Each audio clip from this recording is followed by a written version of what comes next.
안녕하세요. 오늘은 일본 경제 쪽을 좀 알아보는 시간을 갖도록 하겠는데요. 오늘 출연하신 분 아주 특별하신 분 제가 모셨습니다. 일본에서 계시는 교수님이신데 방학 기간 동안에 한국에 오셔간 기회가 있어가지고 제가 한번 모신 다음에 한번 강연을 해보는 게 어떻겠느냐 해서 어렵사리에 섭외가 되신 분입니다. 국정호 교수님 스튜디오로 모셨습니다. 안녕하세요. 예, 안녕하세요. 우리나라 시청자분들이 국정호 교수님을 잘 모르시는 분들이 많을 거라 생각되기 때문에 간단히 말씀드리시면은 고대에서 경제학 박사를 받으시고요. 일본의 히토시바시 대학이라고 있는데 거기가 소수 정예 교육을 지향하는 국립 아주 명문대학교거든요. 거기서 이제 박사학위를 또 받으시고 그다음 우리나라에서 조세 재정연구원 거기서 활동도 하셨고 그리고 이제 미국의 버클리 대학교 여기 방문학자도 하시고요. 서울대 경제연구소 객원연구원도 하시고 현재는 요코하마 시립대에서 교판 생활을 하고 계십니다. 오늘 아무튼 좋은 말씀 좀 많이 해주시고 하는 시간 가졌으면 좋겠습니다.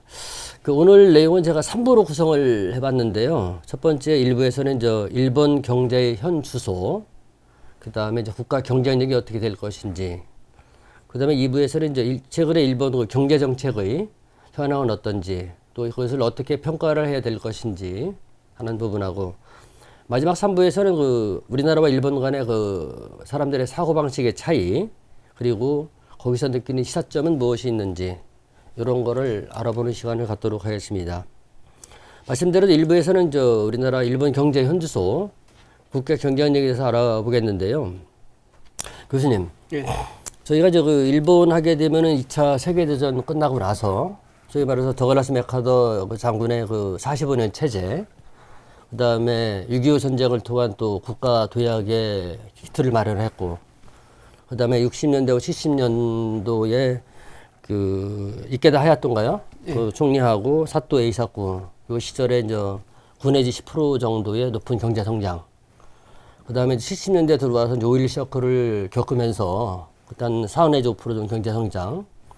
쭉 가다가 그때 이제 이렇게 가자는 세계 넘버2가 확실히 굳어지는 거 아니냐라고 하다가 85년도 들어와가지고 제가 기억하기로는 미국하고 일본, 독일, 영국, 프랑스인가요? 재무부 장관들이 프라자 합의 통해서 인위적으로다가 엔다카를 시켜야 되는 거 아니냐라고 하는 것 때문에 일본의 부동산 또 주시장 버블이 그때 형성이 됐고, 그다음에 90년 1월 달에 들어와서 이제 버블이 정점을 찍고 나서 잃어버린 30년이니 또는 또 헤이세이 후큐라든지 이런 말들이 자꾸 회자되고 있는데, 교수님 보시기에 이제 쭉 2차 대전 이후에 현재까지의 경제 정책 흐름이 어떻게 되는지 한번 전반적으로 큰 틀에서 한번 말씀을 해 주시죠. 예, 감사합니다. 아주 큰 틀을 저보다 잘 잡아주신 것 같은데요. 우선은 저희들이 무슨 평가를 한다 아니면 구분을 한다 할 때는 객관적인 지표가 상당히 중요하다는 생각입니다. 예, 거시경제에서 나라 전체를 통괄하는 거시경제에서 가장 중요한 변수는 소득 수준이라고 하겠습니다. 그러니까 거시경제는 나라 전체가 어떻게 돌아가느냐 한다고 할 때 그 소득 수준이 어떠한 움직임을 보이느냐, 이것이 가장 중요하다고 보겠습니다. 네. 그때 일본의 경제 성장률을 구분해 보면은 아주 거의 명확할 정도로 구분이 됩니다. 네. 우선 1950년부터 53년까지 한국 전쟁이 있지 않았습니까? 네.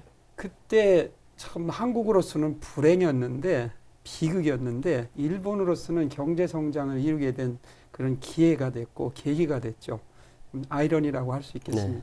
그러니까 50년대 중반부터 73년까지 제1차 오일 쇼크까지가 일본의 고도 경제 성장기라고 할 수 있습니다. 네. 그래서 이제 1956년부터 73년까지 평균 경제 성장률을 보면은 네. 9.1%가 됩니다. 엄청난 거죠. 네. 그러다가 오일 쇼크가 끝나고 나서 중간 경제 성장기로 들어가는데, 이 중간 경제 성장기가 말씀하신 이 버블 경제까지, 그러니까 버블 경제는 1985년부터 90년까지라고 할 수 있습니다. 네. 그 버블 경제기까지가 중간 경제 성장기라고 할 수 있는데, 이때의 경제 성장률 1974년부터 90년까지의 평균 경제 성장률은 4.2%가 됩니다. 네네. 그것도 뭐 낮은 성장률은 그렇죠. 아니죠. 그런데 일본에서 이게 불행인지 뭐 다행인지는 모르겠지만 저는 개인적으로 좀 장기전 측면을 봤을 때는 좀 불행이 아닌가 싶은데 네. 거품 경제기죠. 버블 경제기. 네. 그게 이제 91년에 꺼지게 됩니다. 그렇죠. 이게 꺼지면서 그다음부터 일본이 이제 경제 상실기, 소위 얘기하는 잃어버린 시기. 그러니까 제가 일본에 있을 때 네. 1990년대 이렇게 지나다 보니까 잃어버린 10년이라고 하더라고요. 2000년대 지나니까 잃어버린 20년이라고 하더라고요. 그러니까 모든 분들이 아시겠습니다만은 아베 신조 제2차 내각이 들어선 것이 2012년 12월 26일입니다. 네네. 그리고 나서 2013년 3월부터 아베노믹스가 시작됩니다. 아베노믹스가 시작되니까 잃어버린 시기다 이런 말은 잘 안 나왔지만은 그래도 경제 성장률은 높아지지 않습니다. 네. 이게 지금까지도 낮은 경제 성장률이 계속되기 때문에 네. 1991년부터 지금까지는 제 나름대로 이름을 붙인 것이 경제 상실기라는 이름을 붙인 것입니다. 그러니까 네네. 1991년부터 네. 2021년까지 네. 평균 경제 성장률은 0.7%밖에 안 되는 거죠. 네. 상당히 낮은 성장률이라 할 수 있습니다. 그러니까 다시 요약해서 말씀드리면은 일본의 경제 성장률은 세 가지 시기로 나눌 수 있는데 1956년부터 73년까지 평균 9.1%라는 높은 경제 성장률을 기록한 고도 성장기. 그 다음에 74년부터 90년까지 평균 4.2%를 기록한 중간 경제 성장기. 네. 그 다음에 마지막으로 91년부터 지금까지 평균 0.7%를 기록한 경제 상실기라 할 수 있습니다. 네네. 뭐 교수님 워낙 또 정리를 잘해 주셔가지고 제가 부연 설명할 거는 없어 보이고 제가 알고 있기로는 교수님이 또 통계 분야를 잘 하셔가지고 그래프나 이런 걸 아주 잘 그리시는 걸 알고 있는데 이번에는 이제 주요 경제 재정 지표라든지 이런 지표 같은 부분을 그래프를 이용해서 한번 설명을 해주시죠. 예, 그렇게 하겠습니다. 근데 저희들이 너무 거슬러 올라가서 설명하면은 요즘 어떻게 됐느냐 또 이렇게 궁금하실 수 있으니까 네. 뭐 30년이라는 경제 상실기가 짧은 기간은 아니는데 네. 과연 이 경제 상실기가 왜 초래됐을까 생각할 때는 이건 제 나름대로 그 진단을 내린다면은 그 정책 오류하고 일본의 그 폐쇄성이 지적할 수 있는데 네. 정책 오류와 폐쇄성이 빚어낸 경제 상실 30년이라 할 수 있지 않겠느냐 네. 이렇게 생각됩니다. 그럼 지금부터 그 일본의 주요 경제 지표를 가지고 네. 실제로 어떻게 됐느냐 이걸 한번 보도록 하겠습니다. 네네. 왜냐하면 저희들이 그냥 이렇게 된 거 아니야 뭐 하는 추측으로보다는 객관적인 데이터를 그리고 공식적인 데이터 정부에서 발표하는 데이터, 국제기관에서 발표하는 데이터를 가지고 네. 얘기하는 것이 중요하다는 생각입니다. 네. 이 표 1이 여기 나와 있는데요. 네. 이 표 1을 보시면은 70년대, 80년대 상당히 경제 성장이 높았던 것을 알 수 있습니다. 네. 그리고 아까 말씀드린 2012년까지가 이제 아베노믹스 이전인데 네. 아베노믹스가 2013년부터 시작되거든요. 네. 아베노믹스 이후에도 경제 성장률이 높아지지 않았다는 것을 알 수 있죠. 네. 다만 일본에서 그 아베노믹스가 왜 그렇게 주목을 받느냐면은 네. 실업률이 상당히 낮았죠. 네. 일본 사람들은 높은 소득을 받는 것보다는 자기가 어디에 소속돼서 일을 많이 할 수 있다는 것을 상당히 더 중요시합니다. 네. 이게 실업률이 상당히 낮은 것이죠. 네. 그러니까 돈을 많이 받아가지고 어떻게 티내며 살겠다보다는 함께 소속돼서 살겠다 이렇게 되기 때문에 네. 그 아베 신조 전 수상이죠. 전 수상은 그런 일본인들의 심리를 잘 읽었다는 생각이 됩니다. 그리고 이 디플레가 상당히 심했는데 이것을 극복하기 위해서 엄청난 돈을 풀었는데 네. 이 돈 푸는 거는 좀 후에 나중에 설명하기로 하고요. 네. 그 일본에서 그 아베노믹스가 시작되면서 국가 채무가 줄지는 않았어요. 이게 또 늘기는 늘었는데 다만 느는 속도는 좀 줄어들었죠. 그러니까 N을 약하게 해서 N 저가 되면은 수출 기업이 유리하고 그만큼 세금이 많이 들어왔기 때문에 금연도 어필을 한 것이죠. 일반 국민들한테 어필을 됐고 또 국가 채무가 늘어났다고 할 때 통계를 살짝 바꾸는데 GDP 대비 몇 %냐 이렇게 이제 네. 얘기를 하게 됩니다. 그렇게 되면 엄청 뭐 늘어나지 않았다 하지만은 그래도 줄어든 것은 아닙니다. 그 표 1에 우측에서 세 번째 국가 채무 GDP 비율을 보면은 아베노믹스 시작될 때가 232.5%였는데 지금도 아베노믹스의 연장이라고 할 수 있습니다. 현재까지는 현재도 엄청난 물론 늘어났지만 엄청나게 늘어났다기보다는 지금 한 259%인데 그것도 OECD 국가 아니면은 G7 국가 중에서도 제1위를 달리게 되는 것이죠. 네. 그만큼 아베노믹스 주목받지만은 국내적으로 어필은 됐죠. 그러나 후에 말씀드리겠습니다만 국제적으로 볼 때는 일본의 경제적인 스테이터스는 상당히 떨어졌다고 말씀드릴 수 있겠습니다. 우선 여기까지 말씀드리겠습니다. 아까 말씀하실 때 이제 얼핏 그래프로 보다 보니까 명목 GDP하고 이제 실질 GDP 부분이 나와 있는데 네. 일반 시청자분들을 위해서 예. 물론 경제학을 좀 아시는 분들은 기본적으로 알겠지만 명목 GDP하고 실질 GDP 차이점을 간단하게 말씀해 주시죠. 예. 명목 GDP는 물가 상승률도 감안해서 저희들이 계산하게 되는 것이 명목 GDP입니다. 그러니까 물가 수준이 올라가면은 명목 GDP도 더 커지게 되는 것이죠. 네. 그러나 실질 GDP는 물가 수준이 올라가지 않으면은 이것이 커지진 않죠. 혹시 그래프 표 1에서 맨 위 왼쪽에 보시면은 70년대는 인플레이션이 상당히 심했습니다. 그러니까 70년대 보시면은 실질 GDP가 4.4%인데 명목 GDP는 12.8%죠.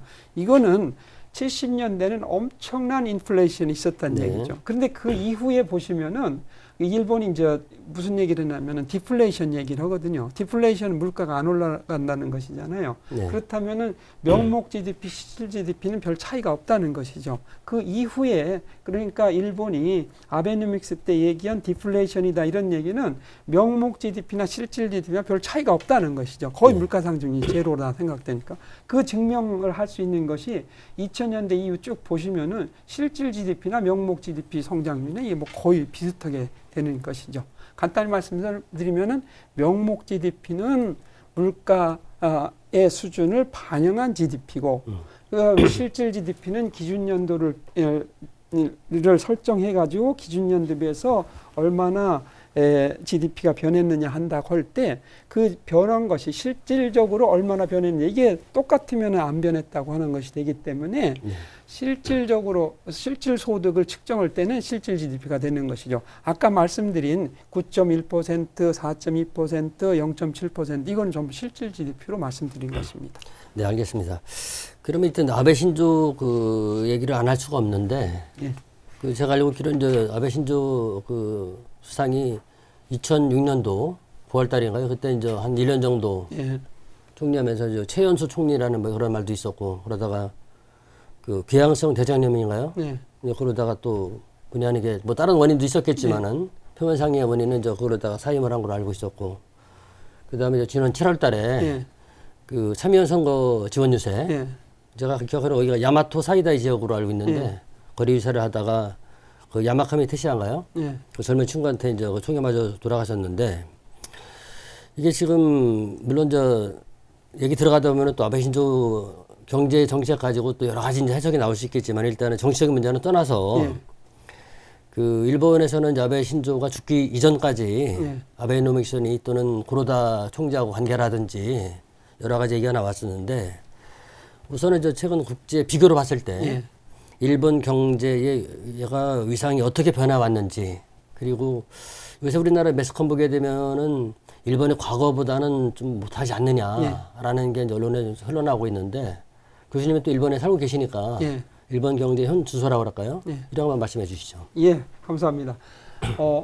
금방 말씀하셨듯이 그 일본 국내에서 얘기하는 아베노믹스와 국제적인 비교 관점에서 보았을 때 아베노믹스는 상당히 다릅니다. 그것을 그 아사히 신문이 2021년 10월 달에 특집 기사를 계속 내게 됩니다. 제가 이제 그래프를 하나 준비했는데요. 네. 이 그래프 그림 2를 보시면은 주요 국가에 비교해서 명목 GDP를 보여주고 있습니다. 1990년부터 2020년까지 잃어버린 30년 또는 제 표현으로 하면은 경제 상실기를 보여주고 있는데 이 맨 밑에가 일본입니다. 그러니까 1990년에 명목 GDP를 100으로 했을 때 그 과연 지금까지 얼마나 변해왔느냐 이렇게 이러한 수치를 보이는 것이 바로 그림 2가 되겠습니다. 이 그림 2를 보시면은 일본 같은 경우는 1990년이나 지금이나 크게 안 변했죠. 명목 GDP가 한 150 정도 됐다는 얘기는 1.5배 정도밖에 증가되지 않았다는 것이죠. 그러나 한국은 100에서 600 정도가 됐기 때문에 1990년에 비해서 2020년은 6배가 증가했다니 명목 GDP가. 미국은 300하고 400 사이 정도 되잖아요. 그러니까 3.5배 정도 증가됐고 심지어 유럽이 경기가 경제 성장이 크게 진행되지 않았다 한다더라도 여기도 200, 300이 다 되죠.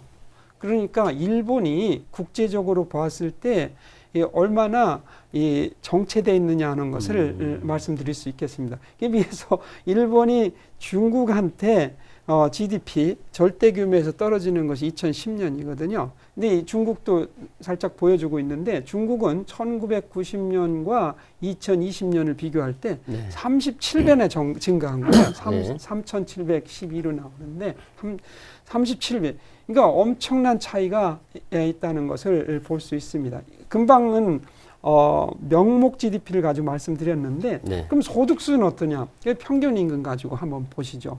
이 평균 임금을 보게 되면은 일본 같은 경우는 1990년 100이라고 했을 때 지금 2020년도 거의 100이 조금 넘을 정도예요. 거의 대동소이하네요. 예, 대동소이 거의 안 변했다는 것이 일본 임금 수준이 그냥 그 1990년대 90년 수준하고 거의 비슷하다는 얘기인데 그럼 한국은 얼마나 변했느냐?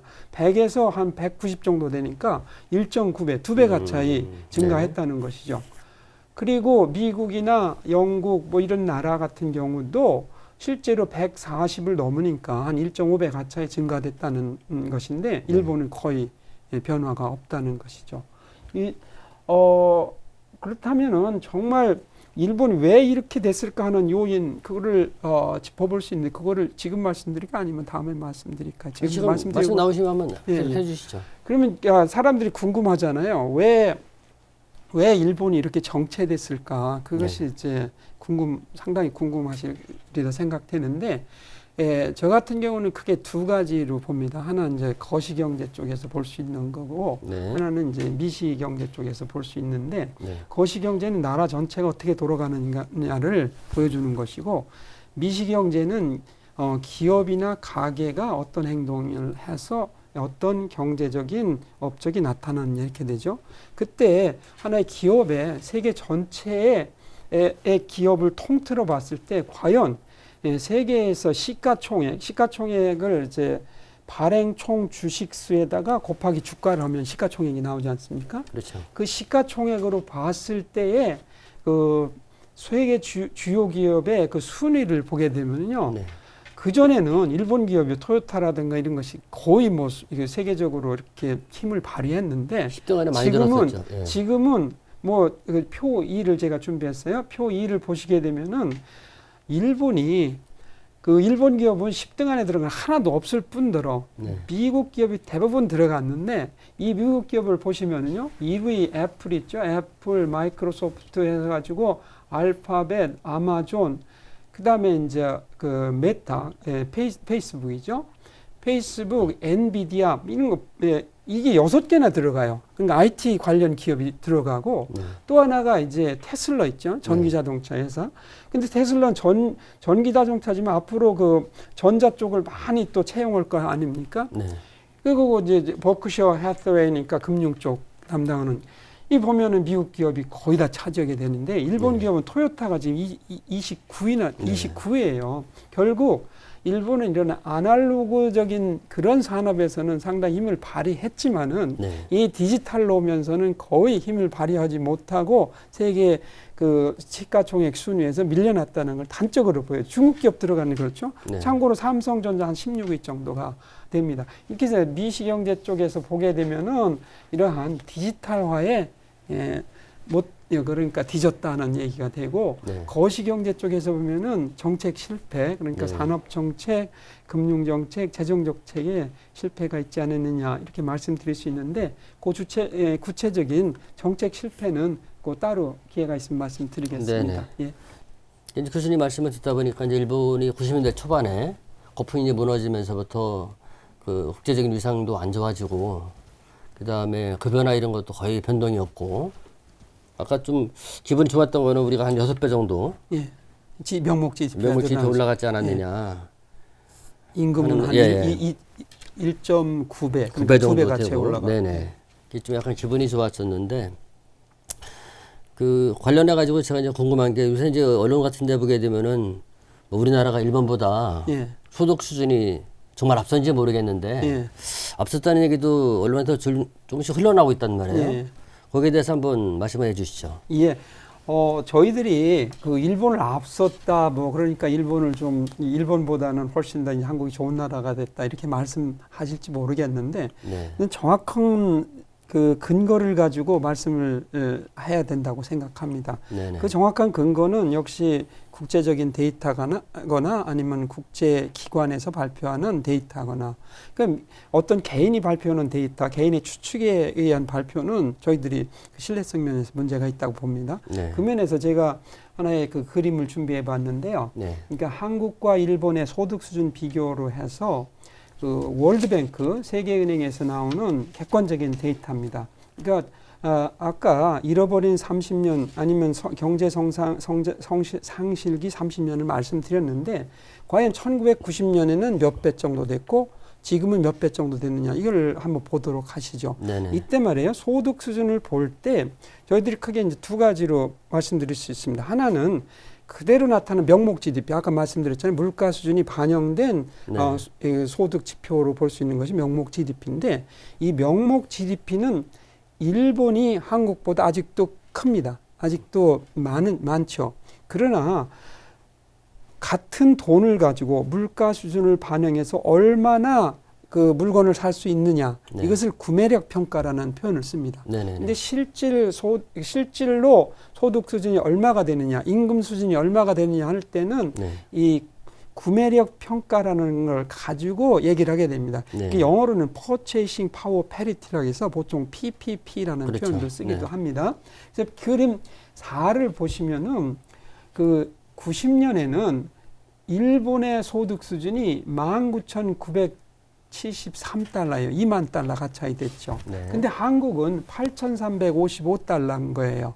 일본이 한국보다 2.4배나 높았어요. 이게 구매력 평가를 본 것이거든요. 이게 보면은 일본의 소득이 계속 높다가 한국도 높아지지만은 한국의 소득 수준이 높아지는 속도가 일본보다 훨씬 빠르죠. 그래서 어디에서 한국하고 일본이 역전되느냐 하면은 오른쪽에 있죠. 2018년부터 한국의 소득 수준이 일본의 소득 수준을 앞서게 됩니다.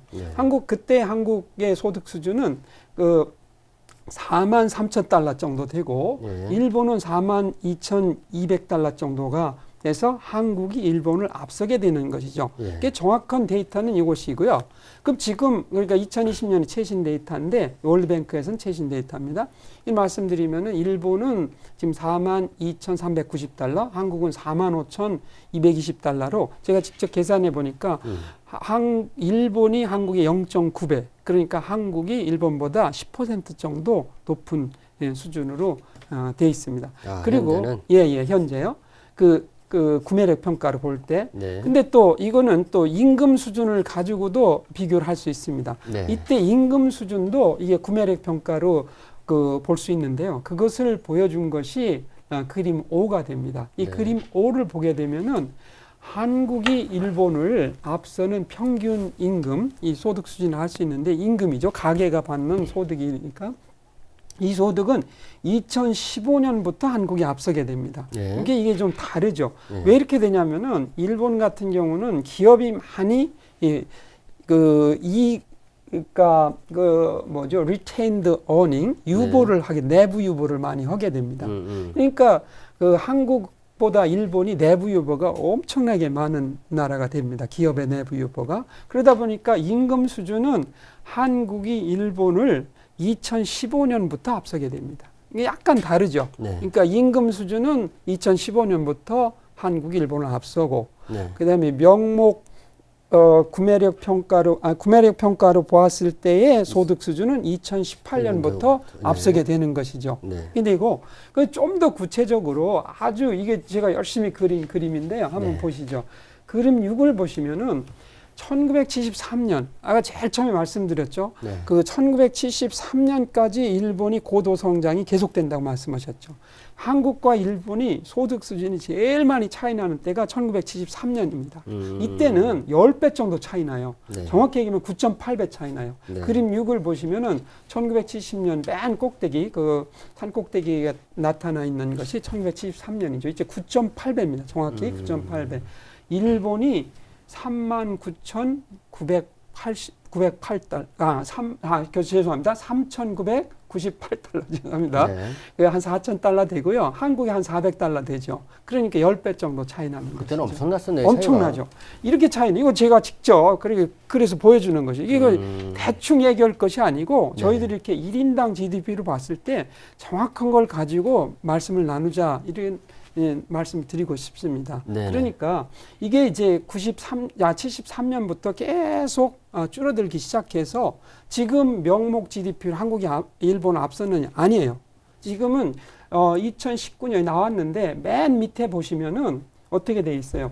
2020 제가 일부러 이 최근 그 가장 최신 데이터로서 2022년 아직 나오진 않았지만 네. 이것이 이제 IMF나 이런 데 추계를 합니다. 2020년 거를 보면 2022년을 보면은 일본이 39,243달러로 26위이고 한국이 34,994달러로 29위인 거죠. 네. 이것은 아직 한국이 일본보다 앞서지는 않았다. 그러나 뭐 몇 년 이내로 앞설 가능성은 있죠. 현 주소는 이렇다는 말씀을 드릴 수 있겠습니다. 이상. 지금 교수님 말씀 이렇게 보면 이제 우리가 그 구매력 평가설 예.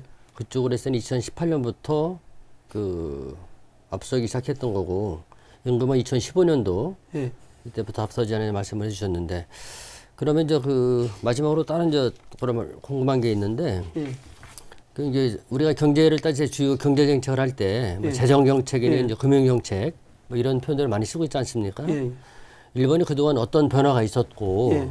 또 그 재정 및 금융 정책에서 어떤 특징이 있었는지 예. 쭉 한번 말씀해 주시죠. 예, 예.